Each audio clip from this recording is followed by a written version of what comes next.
Saudara-saudara yang dikasih oleh Tuhan Yesus, setiap kita memperingati kenaikan Tuhan Yesus ke surga, maka kita selalu diingatkan tentang amanat agung di mana kita harus pergi memberitakan Injil kepada segala bangsa. Tidak hanya itu, kita juga akan diingatkan bahwa kita adalah saksi Kristus yang diberi kuasa untuk memberitakan Injil Kerajaan Allah kepada segala bangsa.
Salam, lover yang dikasih Tuhan Yesus Kristus. Senang boleh kembali bersama saudara-saudara semua dalam program Rise and God malam hari ini.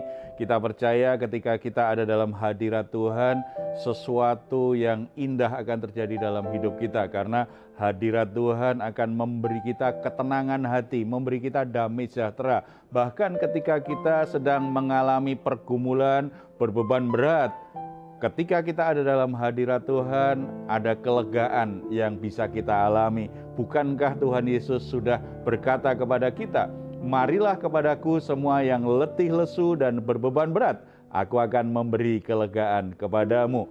Ini sesuatu yang nyata akan terjadi.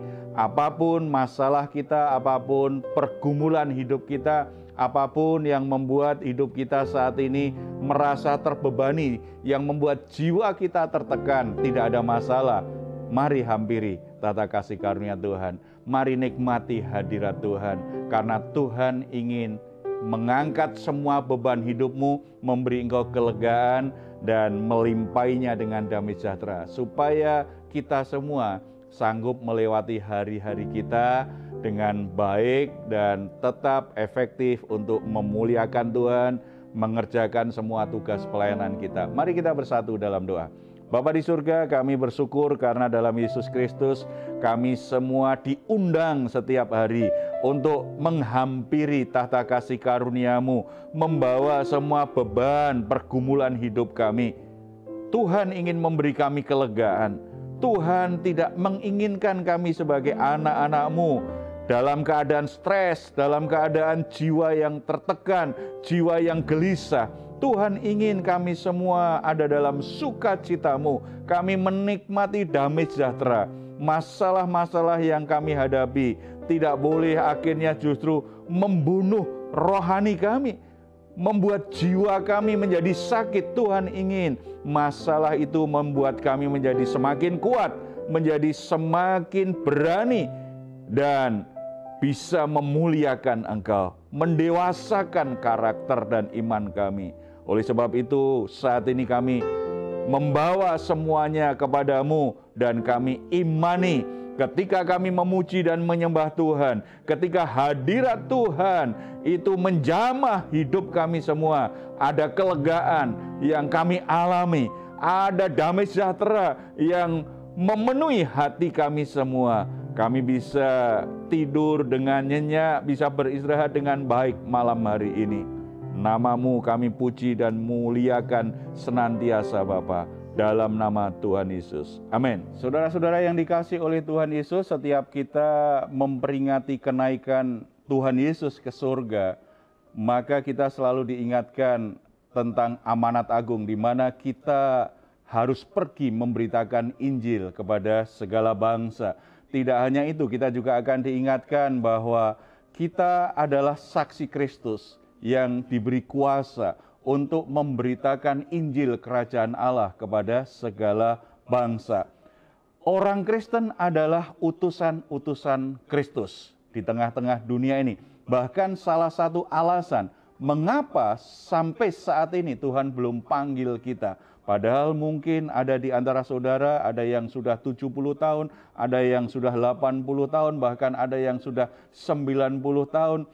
Begitu panjang usia yang kita miliki, yang Tuhan berikan kepada kita. Salah satu alasan kenapa Tuhan beri kita umur panjang sampai saat ini kita masih hidup di dunia ini. Alasannya adalah Tuhan masih punya tugas untuk kita. Untuk menjadi utusan-utusannya yang menyampaikan kabar baik. Yang membawa banyak orang datang kepada Yesus Kristus. Yang membuat banyak orang mengenal siapa Tuhan dan Juru Selamat yang selama ini kita percayai.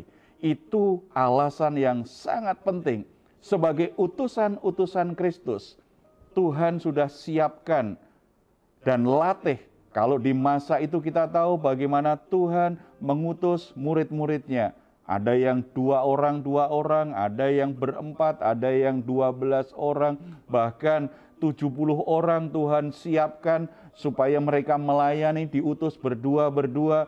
Tuhan bekerja dengan cara sedemikian efektif untuk memuridkan, untuk melatih orang-orang yang sudah dipilih untuk menjadi utusan, untuk bisa memberitakan Injil Kerajaan Allah. Demikian juga kita saat ini. Berbagai pengalaman, berbagai proses pendewasaan kita sebagai orang Kristen. Tuhan sebenarnya melatih kita supaya semakin kita diberi umur yang lebih panjang, kita semakin efektif sebagai saksi-saksi Kristus. Kita bisa menjadi utusan Kristus yang menghasilkan banyak jiwa-jiwa, yang menghasilkan buah-buah yang mempermuliakan nama Tuhan. Lalu apa kriteria utusan yang Tuhan inginkan? Sebagai utusan Kristus kita mesti tahu Tuhan ingin kita menjadi utusan yang seperti apa. Mari kita membaca Markus pasal yang ke-6. Markus pasal yang ke-6, kita akan membaca terlebih dahulu ayat yang ke-6 dan ke-7. Lalu Yesus berjalan keliling dari desa ke desa sambil mengajar. Ia memanggil ke-12 murid itu dan mengutus mereka berdua-dua. Ia memberi mereka kuasa atas roh-roh jahat. Sebagai utusan Kristus, kita ini telah diberi kuasa oleh Tuhan sendiri. Tuhan yang mengutus. Kita ingat ketika Yesus menyampaikan amanat agung kepada para murid untuk pergi beritakan Injil, jadikan segala bangsa muridku. Yesus mendahulunya dengan berkata apa? Segala kuasa telah diberikan kepadaku, baik di bumi maupun di surga. Artinya, Yesus adalah Tuhan yang memiliki kuasa atas bumi dan surga. Yesus yang maha kuasa itu, yang penuh dengan kuasa itu, memberi kita kuasa, mengutus kita dan memberi kita kuasa untuk mengalahkan musuh manusia. Dosa sudah dihancurkan kuasanya oleh Yesus, dan musuh manusia saat ini tidak terlihat, yaitu kuasa jahat, kuasa kegelapan, roh-roh jahat di udara yang berusaha menyesatkan manusia. Manusia yang sudah ditebus seperti kita yang percaya dan menerima Yesus Kristus sebagai Tuhan dan Juru Selamat. Ternyata Tuhan beri kuasa. Kalau kita diberi kuasa untuk mengalahkan roh jahat, berarti kita punya kekuatan lebih besar dari Dia. Tetapi ingat, kekuatannya itu berasal dan bersumber dari Tuhan Yesus Kristus, bukan dari diri kita sendiri. Tidak ada alasan bagi kita untuk merasa minder, merasa takut, merasa malu untuk memberitakan Injil, untuk mengatakan kepada semua orang yang kita temui bahwa kita percaya Yesus Kristus Tuhan dan Juru Selamat, bahwa Tuhan yang kita sembah itu Tuhan yang mengasihi setiap orang berdosa, yang bisa mengubah, yang bisa memperbaharui hidup manusia yang rusak, bahkan bisa membebaskan manusia yang dibelenggu dengan kegelapan. Ada kuasa. Karena kita punya kuasa, mari kita jadi utusan yang percaya diri.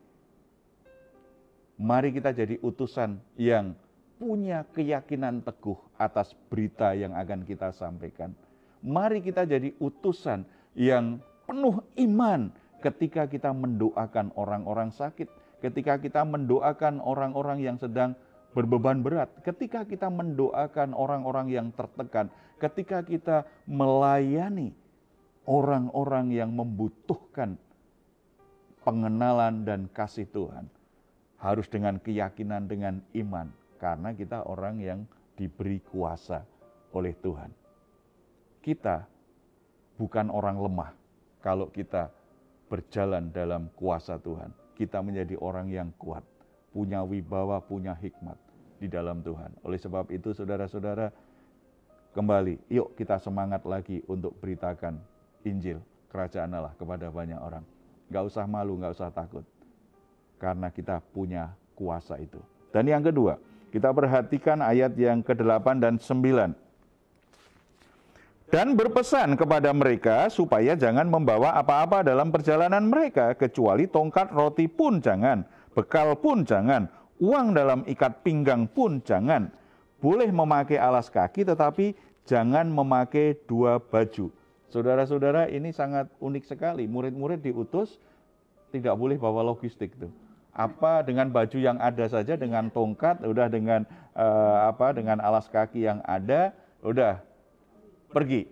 Ini sangat berbeda sekali dengan sekarang. Kalau misalnya orang Kristen mau buat mission trip, cuma keliling di Jawa saja, itu persiapannya setengah tahun, yang dipikirin bawa uangnya seberapa banyak ya, bawa perbekalannya apa saja ya, lalu nginapnya di mana ya, di penginapan apa, bahkan mission trip nginep di hotel, setelah itu di hotel yang mungkin mahal, setelah itu rekreasinya lebih banyak. Tetapi murid-murid ini diutus Tuhan jangan bawa apa-apa. Artinya apa? Tuhan ingin utusannya itu sepenuhnya bergantung kepada Dia. Bukan bergantung dengan uang, bukan bergantung dengan makanan, bukan bergantung dengan fasilitas, bukan bergantung dengan apakah rombonganku ada orang hebat, ada orang kuat. Tidak, sepenuhnya bergantung kepada Tuhan. Tidak salah sebenarnya yang saya katakan tadi, kalau memang persiapan bagus kan setengah tahun sebelumnya untuk mission trip bagus gitu ya. Tetapi tidak boleh ketika kita jadi utusan Kristus yang menjadi andalan kita logistik kita. Yang menjadi andalan kita orang hebat di tengah-tengah rombongan kita. Tidak. Harus Yesus Kristus Tuhan, andalkan Dia. Kita kan utusan Yesus. Karena utusan Yesus, makanya kita mengandalkan Yesus. Yesus sudah beri kita kuasa, artinya kamu akan sanggup melakukan perkara-perkara yang hebat seperti yang aku lakukan. Karena diberi kuasa. Tetapi ketika engkau berjalan sepenuhnya bergantung kepadaku. Jangan bergantung dengan duitmu. Jangan bergantung dengan fasilitas yang engkau dapatkan. Jangan bergantung kepada seseorang yang kamu anggap itu hebat. Jangan bergantung sepenuhnya kepadaku. Dalam pengalaman pelayanan orang-orang yang memenuhi panggilan Tuhan untuk pergi beritakan Injil, Tuhan akan bekerja dengan cara-cara yang ajaib, melampaui apa yang kita pikirkan. Ada banyak orang kadang-kadang kan karena pengen perjalanan mission trip, membantu atau melayani jemaat-jemaat di desa gitu kan, dia pasti ada yang buat proposal, minta, mungkin ada yang support, kamu terbeban enggak, yuk ikut dukung gitu ya. Kadang-kadang ada banyak yang kecewa. Orang yang diharapkan bisa membantu dana yang besar ternyata memberinya hanya sedikit atau bahkan menolak, tidak memberi. Sementara yang dia mungkin nggak bantulah, tetapi nggak apa-apa kalau sedikit ya nggak apa-apa lah. Yang penting mungkin dia mau partisipasi, ternyata bisa membantu sangat besar. Tuhan bisa bekerja dengan cara nggak terbatas untuk menolong kita Makanya bergantung kepada Tuhan itu lebih indah daripada bergantung kepada manusia atau uang atau fasilitas. Saya punya teman seorang hamba Tuhan luar biasa, di hatinya Tuhan taruh untuk bulan ini kamu jangkau satu masyarakat di NTT sana. Dia bergumul soal dananya, kan perjalanannya sangat berat. Perjalanan butuh biaya yang sangat banyak. Dia pikir apakah salah ini kok Tuhan taruh beban di hati saya. Mungkin Tuhan hanya ingin aku berdoa, tidak ke sana. Padahal dia sudah siapkan itu. Jadwal yang panjang berminggu-minggu di sana untuk bisa melayani beberapa tempat. Lalu dalam pergumulannya tidak ada satu orang pun yang membantu, yang dia kenal dia coba hubungin, tidak ada yang membantu. Lalu dalam waktu dia doa, Tuhan taruh kamu pergi ke pelabuhan. Oh berarti Tuhan ingin aku naik kapal ini ke sana. Wah berapa lama ini? Dia mulai berpikir. Tetapi setelah diuji itu kuat sekali, dia pergilah ke pelabuhan Tanjung Priok sana. Ketika di sana Tuhan atur sedemikian rupa, dia akhirnya ketemu seseorang baru turun kapal. Lalu ketika ketemu ngobrol-ngobrol, orang itu langsung berkata, saya berdoa selama perjalanan saya di kapal. Tuhan taruh di hati saya untuk menolong hamba Tuhan yang ingin melayani. Dan dia kasih uang yang sangat cukup untuk perjalanan pelayanan berminggu-minggu itu. Naik pesawat, bukan kapal. Dan waktu yang dipakai bisa banyak. Tuhan bisa bekerja dengan cara luar biasa. Melampaui rencana kita, apa yang kita pikir.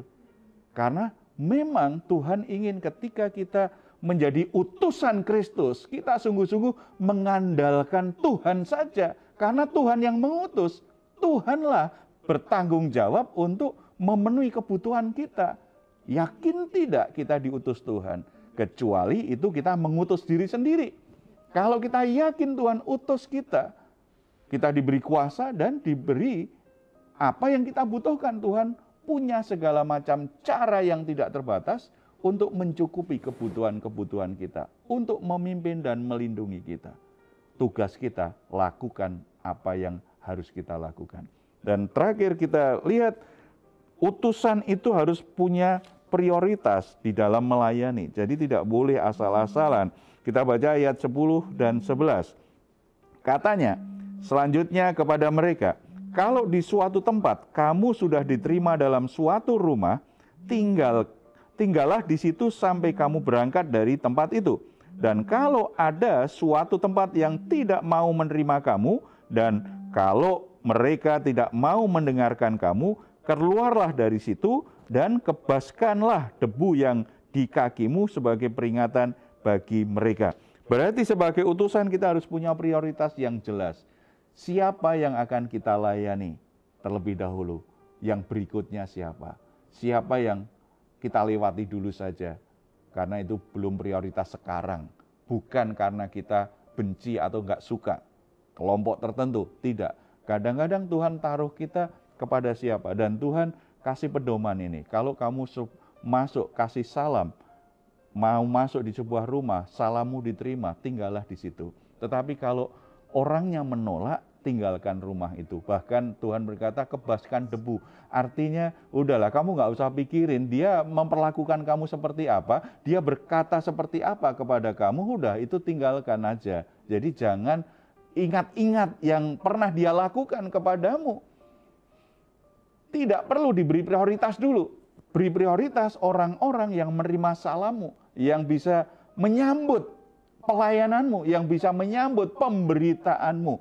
Ini penting sekali nih. Ada banyak orang yang kadang-kadang menjadi capek, menjadi bahkan kecewa begitu karena melayani orang kadang-kadang sudah didekati sekian lama, coba berusaha melayani dia, membantu dia, tetapi orangnya tetap tutup hatinya. Bahkan setelah itu menghina dia, menolak pemberitaannya. Lalu dia doain lagi tetap. Kalau kita sudah berupaya orangnya tidak merespon, mungkin Tuhan ingin beri perhatian ke yang lain dulu. Yang pertama ini cukup didoakan saja dulu. Jangan dipaksa. Ingat, yang membuat orang bisa berubah itu bukan karena kita pintar ngomong. Yang membuat orang bisa percaya Yesus adalah Tuhan, itu bukan karena kita pintar menjelaskan tentang Injil. Tidak, karena Roh Kudus menjamah hati orang itu untuk mempercayai berita Injil yang kita sampaikan. Tugas kita adalah sebagai utusan menyampaikan pesan. Coba menjelaskan pesan itu supaya orang bisa mengerti. Tetapi yang mengubah hati orang, apalagi yang membuat orang menjadi percaya bahwa Yesus adalah Tuhan dan Juru Selamat, itu adalah Roh Kudus, bukan kita. Kalau ada orang yang menolak, nggak usah kecil hati, apalagi menjadi sakit hati. Nggak bagus kan kita melayani, memberitakan Injil, hasilnya bukan jiwa tetapi pahit hati. Karena orang mencaci maki. Kan itu salah. Hasilnya harusnya kan jiwa-jiwa, bukan sakit hati. Kalau ada yang menolak, ya udah lepaskan saja. Artinya nggak usah terlalu dipaksa, didoakan dulu, bangun hubungan lagi. Kalau ada kesempatan, beritakan kabar baik lagi. Tetapi orang-orang yang memberi respon positif, yang terbuka hatinya, saudara beri prioritas. Tuhan ingin kita punya prioritas, tidak sembarang. Ada orang berkata begini, kan yang penting Pak Heru mulai itu kalau melayani itu mulai dari rumah dong. Lalu mengutip ayat, mulai dari Yerusalem, baru Samaria, dari berlanjut. Saudara, bukan begitu maksudnya. Firman Tuhan itu kan disambung dengan kata dan. Maksudnya beritakan, jadi saksi di semua tempat. Di semua tempat itu, dari yang terdekat, mulai agak jauh, tambah jauh, dan seluruh bumi. Artinya semua tempat yang bisa kita jangkau, yang kita bisa beritakan Injil, kita lakukan. Nah, kalau satu tempat itu tertutup, kita bisa cukup mendoakannya dulu. Tetapi tidak boleh nunggu. Bagaimana mungkin saya menunggu keluarga saya semuanya percaya Yesus, kemudian saya nggak melayani orang lain. Kalau begitu saya berhenti jadi pendeta. Karena menunggu keluarga semua percaya Tuhan Yesus dulu. Tidak. Saya akan ambil kesempatan bersaksi dan memberitakan Injil kepada keluarga saya yang belum percaya Yesus. Tetapi ternyata ada yang menolak, ada yang menutup hati. Bahkan berkata, jangan ngomong soal itu. Bagian saya berarti cukup mendoakannya dulu. Tetapi saya tidak boleh berhenti sebagai utusan untuk beritakan Injil. Saya akan berjalan keluar lagi. Kemana ada orang di mana saya bisa berbagi kabar baik. Ketika orangnya merespon, saya akan beri prioritas untuk melayani dia. Saudara-saudara, berapa kali kita memperingati hari kenaikan Tuhan Yesus? Sejak kita Kristen. Berapa lama kita menjadi orang Kristen? Ada yang sejak lahir. Ya sejak lahir, karena namanya Yohanes, Markus, Lukas, sejak lahir sudah murid Yesus. Tetapi sejak kita jadi orang percaya, 5 tahun, 10 tahun, 15 tahun, apakah kita sudah mentaati perintah Yesus? Apakah kita sudah melangkah menjadi utusan Yesus Kristus? Murid Kristus sejati adalah utusan Kristus. Orang yang sungguh-sungguh beriman kepada Yesus, dia akan meresponi dan mentaati perintah Tuhannya, perintah gurunya, menjadi utusan, menjadi saksi, menjadi pemberita Injil. Ini saat yang paling baik bagi kita untuk melakukannya. Karena dunia ini tambah rusak, dunia ini tambah gelap. Ada banyak orang membutuhkan kabar baik. Dan Tuhan ingin kita yang melakukannya. Tuhan percaya kita bisa lakukan. Tuhan melengkapi kita dengan kuasa-Nya. Supaya lewat pemberitaan kita, banyak orang hidupnya berubah. Hatinya dijamah oleh Roh Kudus. Kita bersatu dalam doa. Bapa di surga, sejak kami percaya kepadamu, bahkan berulang-ulang, puluhan kali, bahkan ratusan kali kami beribadah memperingati kenaikan Tuhan Yesus. Dan selalu mendengar firman Tuhan, pentingnya kami menjadi saksi Kristus, menjadi utusan Kristus. Perintah bahwa Tuhan ingin kami pergi untuk menjadi saksi, untuk memberitakan Injil Kerajaan Allah kepada banyak orang di dunia ini. Tetapi sepertinya itu hanya lewat saja. Dan setelah itu kami sibuk menjalani hidup kami dalam Tuhan. Sepertinya urusan pemberitaan Injil bukan menjadi urusan kami. Kami lupa bahwa Tuhan sudah mengutus kami untuk menjadi saksi-saksi-Mu. Hari ini Bapa, Engkau nyatakan kebenaran firman-Mu. Roh Kudus mengobarkan kembali di hati anak-anak-Mu semua. Roh Kudus beri keberanian kepada anak-anak-Mu. Roh Kudus beri kelembutan hati, ketaatan kepada kami semua Tuhan. Supaya kami benar-benar mau untuk melangkah, memberitakan kabar baik kepada orang-orang yang kami jumpai, kepada sanak keluarga kami, kepada tetangga kami, kepada sahabat kami, di mana Tuhan taruh, di tempat tinggal kami, di lingkungan kami, di tempat pekerjaan kami.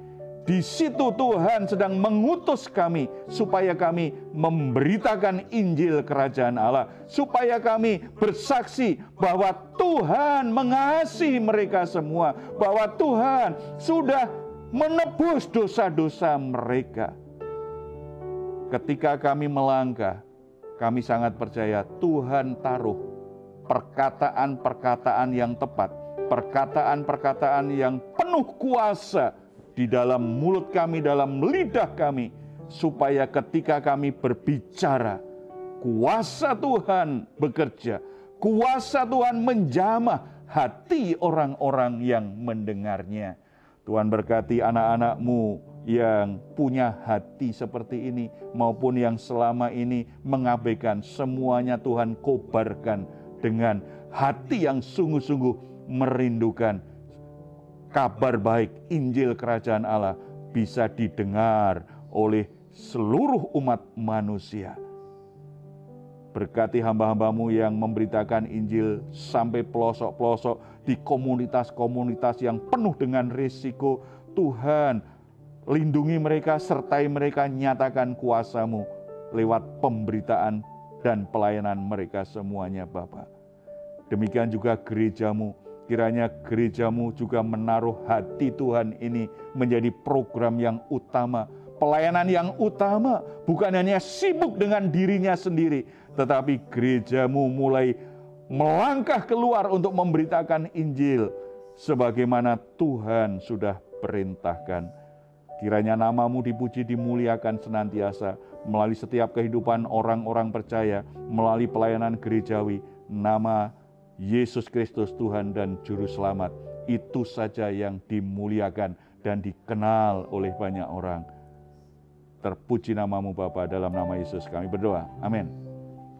Puji Tuhan, saudara-saudara, status yang sangat luar biasa karena kita orang yang gak sempurna menjadi saksi Kristus, menjadi utusan Kristus. Oleh sebab itu, jangan hanya berdiam diri, melangkah, lakukan pemberitaan kabar baik.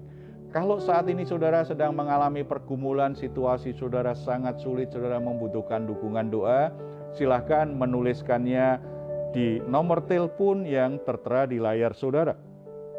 Tim doa kami akan mendukung saudara dalam doa. Tetap percaya apapun yang terjadi, Tuhan tidak pernah meninggalkanmu. Tuhan akan menolong hidupmu.